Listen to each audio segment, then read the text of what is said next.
Hello guys, welcome to today's Topic TV.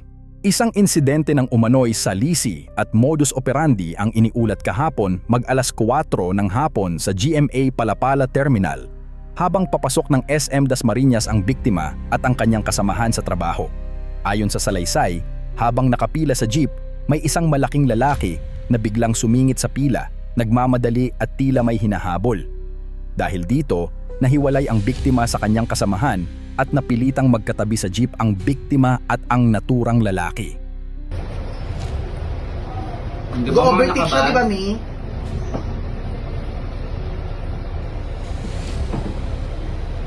So, ayun nakatabi ko yung naka-headset. Doon may nakaupo sa kanya. Pababain nila yung isa dyan. Si Mother. Nakapalit yung ginigit-git kanina para Ayan, makatabi. ayan si Mother, sumakay na, pinababa pa. Para makasakay itong isang Mother na to. Ito. Yan siya nga. Ano nga yan sila? May dala yung pabango niya, oh. Ito yung babae to? Oo. Yan po kasi. So, isa siguro nagdala ng pabango mo. Siya ang nagano ng siya lang nagbibit-bit.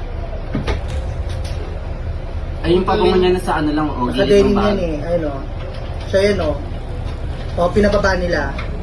Kasi may kasama pa Uupo daw. na sa tabi ko yan. Gigit-gitin din ako. O. Siya yan. Ginigit nga kami dalawa. Habang bumibiyahe, nakasuot ng earphones ang biktima at abala sa pakikinig ng tugtog nang makaramdam siya ng kakaiba, isang maasim na amoy sa kanyang tabi. Hindi niya agad ito pinansin hanggang sa may isang babae sa harap ang nagsenyas at nagsabing may dumi raw sa gilid ng kanyang damit. Binigyan siya ng tissue ng babae na inakala niyang isang concern na pasahero lamang.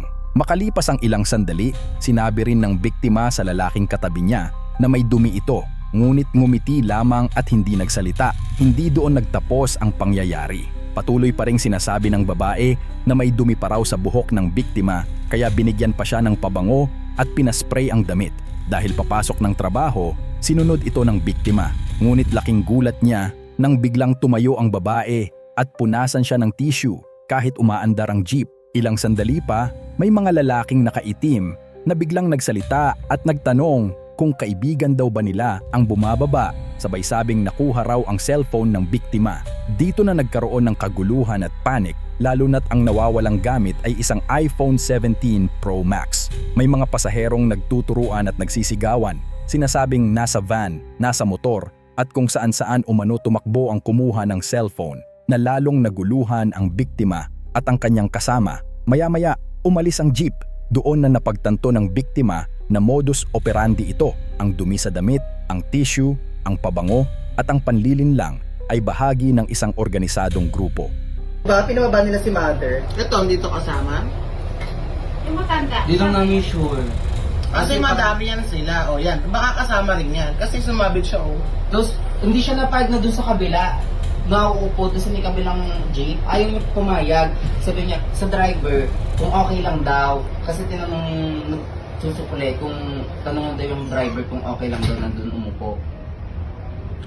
Tapos siya dito pumunta kayo sa police station. I-report nyo rin din. Ipakita nyo yung video. Makalipas ang insidente, nakatanggap pa ang biktima ng alerto mula sa Apple na may nagtangkang mag-sign in sa kanyang iPhone gamit ang Apple ID at makikitang ang lokasyon ay nasa San Jose, Tarlac. Patunay na ang cellphone ay aktibong sinusubukang buksan ng mga kumuha nito. Subalit matapos ang alertong ito, bigla nang nawala ang signal ng cellphone sa Find My Map. Hindi na rin ito matawagan o matrack, na posibleng indikasyon na pinatay, ni-reset o sinadyang i-disable ang device upang hindi na ito masundan. Ayon sa mga eksperto, karaniwang ginagawa ito ng mga kawatan upang iwasan ang tracking at tuluyang mapakinabangan o maibenta ang nakuhang cellphone. Muling paalala sa publiko, siguraduhing naka-on ang Find My iPhone, activation lock at huwag kailanman i-allow ang hindi pamilyar na sign-in request. Ang insidenteng ito ay isang malinaw na paalala na ang mga ganitong modus ay organisado at planado, kaya mahalaga ang pagiging alerto sa pampublikong lugar.